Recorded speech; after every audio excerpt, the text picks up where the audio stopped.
Welcome back to Axis Anime. My name is Henshin Ikeda, and today I'll be doing a walkthrough and review of Valvrave the Liberator, Episode 11. Now, if you remember from last episode, we find out the Prime Minister elections on JIOR have ended finally, and Shoko is the clear-cut winner. No surprise there, it's in her blood. Her father was the president before her, and now she's the Prime Minister of the JIOR, so, again, come on, we saw it coming. Now, moving on past that, toward the end of the episode, we find out Haruto, he's turned into his vampire-like state yet again, but this time he has raped Rokino. What the fuck? But again, that's where the episode ends, and on my final thought rating at the end of the clip, so stay tuned. But let's dive right on in. So we open up this episode with the Dorson Army. Now, they have the ex-president of the JIOR on trial. And I thought, where is this going to go? Apparently, they have him on trial for creating the Valvraves. Really? Basically, the Dorson Army puts the ex-president of the JIOR, named as Shashanami, if I pronounce his name wrong, oh well. So they have Sassanami on trial for apparently creating the Valvraves, which were on the JIOR. I didn't understand this at first. But again, this is in retaliation since the new JIOR refuses to give up the Valvraves and are creating a problem for the Dorson Army. So it kind of makes sense. This is how the Dorson Army can retaliate. But you know what? It's not going as well as planned. But again, that's where we open up with. Moving on past that, we are taking a little cutscene with Haruto. Now, Haruto randomly is walking in JIOR and he meets up with Rokino. And while he meets up with Rokino, he's having these flashbacks of when he raped her. Wow, something I did not want to see. And he's feeling bad, and they end up at a bar. And I should put this out there, they're under 21, but it doesn't matter because they're like the only kids. Well, everyone on the JIOR are kids except for maybe 2 people, so I guess it's okay. But anyways, he's having these rape flashbacks of him and Rokino while they're at a bar and while they're heading to the bar. And I have no idea why he even decided to meet up with her if he's having all these feelings and God knows what else he's having, but it does not make sense. Kind of makes me feel bad for him that he doesn't even remember raping her. I mean, he didn't do it willingly, it just happened. Because of the state he's in, because he's not really human anymore, it just happened like that. You know, I kind of feel bad for him, at the same time I feel sick about watching that. Now, moving on past that, we are taking to a little cutscene with Akira. Now, Akira, she has a nuclear breakdown over the phone, and when she's talking to Shoko, and I thought, whoa, all you hear is, you're welcome, and then, ah! I was like, what the hell? You don't just say you're welcome and then have a nuclear breakdown. Akira has a lot of issues, and her brother Shitomi, which is the student council president, doesn't really speak up about what her problems are, just, you know, that's my sister. He's trying to be protective, but good job, buddy. You don't even tell us what her real problems are. Why is she like this? Why does she have a secluded background of, you know, being by herself? Why did she break down like that? We have no idea. Akira, you have a lot of problems, and you know what? I can't wait to find out why you have these problems. You know, I can't wait to find out. But moving on past that, we are taking to another cutscene with Haruto and Rokino. Now, they're at the movies. So they left the bar, they're at the movies, and they're on a date. I don't know about you, they're not close friends. Yes, they have the same condition now. They're not really humans. They're Valvrave pilots. They're pilot friends, I guess. But they're on a date. They're at the movies after, you know, Rokino was raped, of course. So I guess it's cool now, so they're on a date, which makes no sense whatsoever. And then the Dorson Army, out of nowhere, has been detected. Yeah, while they're on their little date at the movies, apparently they're watching one of Rokino's movies that she was an actress in, of course, and they find out, yeah, the Dorson Army has appeared, they've been detected. So sad, too bad, I guess our little date has been ruined. But moving on past that, we are taking to a little cutscene with the JIOR. Apparently the JIOR is now in the battle with the Dorson Army, so they're now fighting. So you see the JIOR fighting with the Dorson Army, and they're running away. Yeah, the Valvraves, the pilots, are out there fighting the Dorson Army, and the JIOR, the colony, is now retreating, and they're running away. I was like, what? Apparently, LF explains to everyone that they're going to use the Hirakira blade. Apparently, the Hirakira blade can only be used by Haruto, so that was the plan. So this running away from the enemy is all part of a bigger plan. Apparently, the Valvraves are going to act as a decoy while, you know, the JIOR is going to run away with their legs between you know where I was going there. It does make sense, because this attack that Haruto is going to start is going to wipe out so many units that they don't want the JIOR to get caught up in it. So they want to make it look like that the JIOR is retreating because the big Dorsan army is that strong.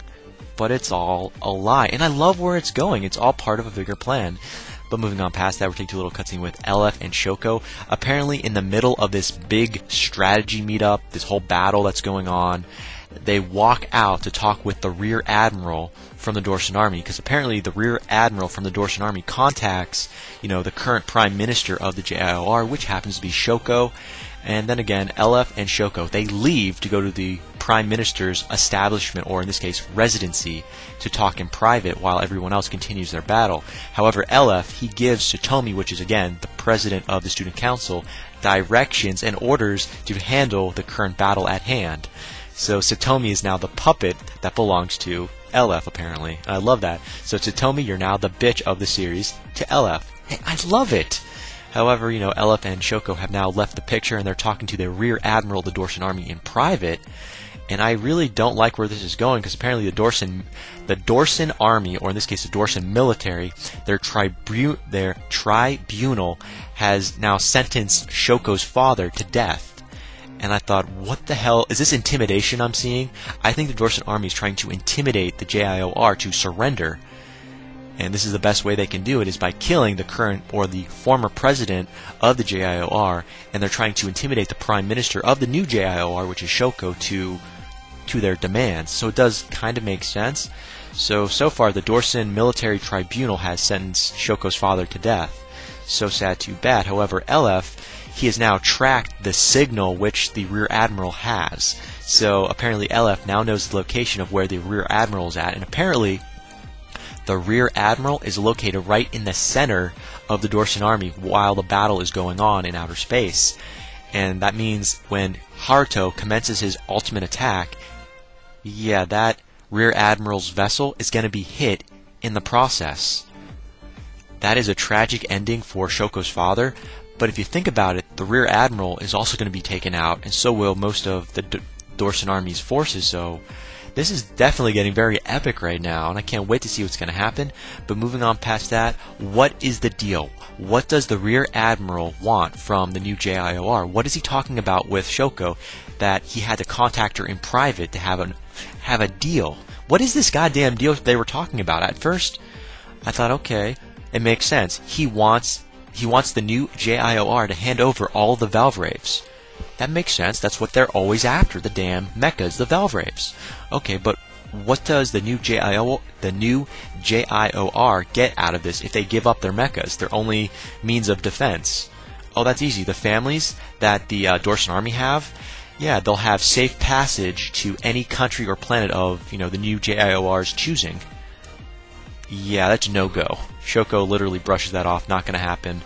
And at the same time, LF, standing right next to her, has a gun and he's ready to shoot. This is what it looked like. It looked like LF was about to shoot or kill Shoko if she was going to say yes to the demands. So, damn, he was ready to go. He's definitely committed as a soldier, and I like it. Shoko, you're just a weak Prime Minister in my opinion. Your father had more balls than you.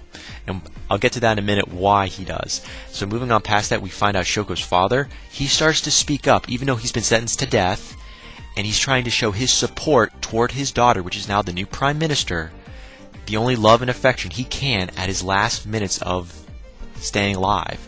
And he's showing support, basically telling, laughing it away, saying, don't believe this kind of crap, live.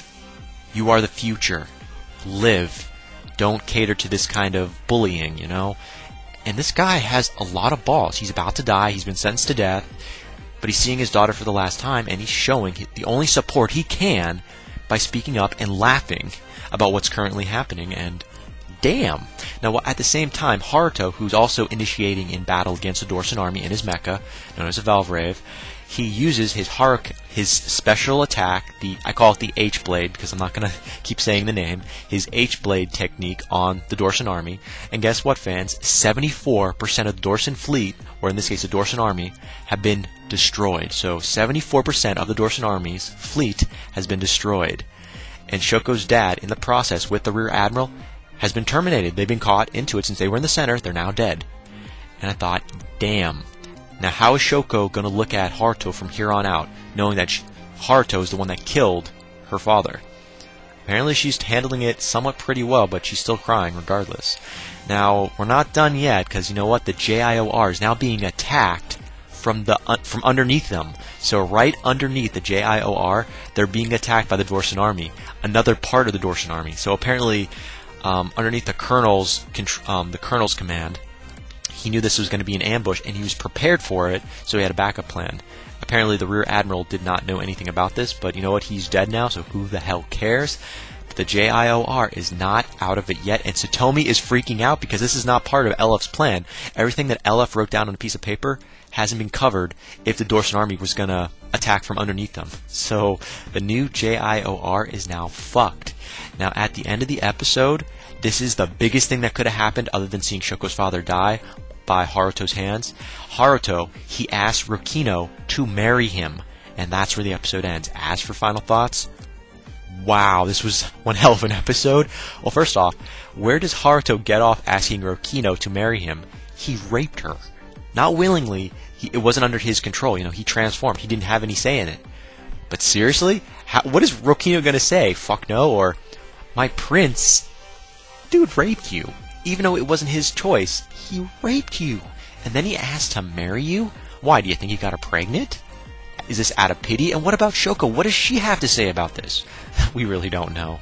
But moving on past that, how does Shoko going to react to Haruto killing her father? I mean, yes, this was LF's plan, not Haruto's plan, but it's not like Haruto knew that Shoko's father was in the center of this whole fiasco, but what's going to happen? I have no idea. But that is it for my final thoughts. As per my rating, serious? Are you serious? 4 out of 5. The drama. Yes, we got barely any information from this episode, but the drama was there. That's why it was so good. Be honest. This was a great episode. Why? Characters died. We saw progression. Plans came together. And we got the unexpected of the unexpected at the end of the episode with Haruto asking Rokino to marry him. He raped her. So many questions. And that's, again, final rating. 4 out of 5. Great episode. And that is it for my walkthrough review of Valvrave the Liberator, episode 11. Definitely comment down below. You let me frickin' know. Thumbs up, thumbs down. Definitely subscribe to me on Twitter and follow me if you like. Let me know what you thought of this episode, and let me know what you think's going to happen in the next episode that's coming out. But again, guys, that is for now. To get to the person, I gotta go. And before I go, I gotta say it, and I always say it. You can't stop the access, but you can watch the feed. I'll see you later, guys.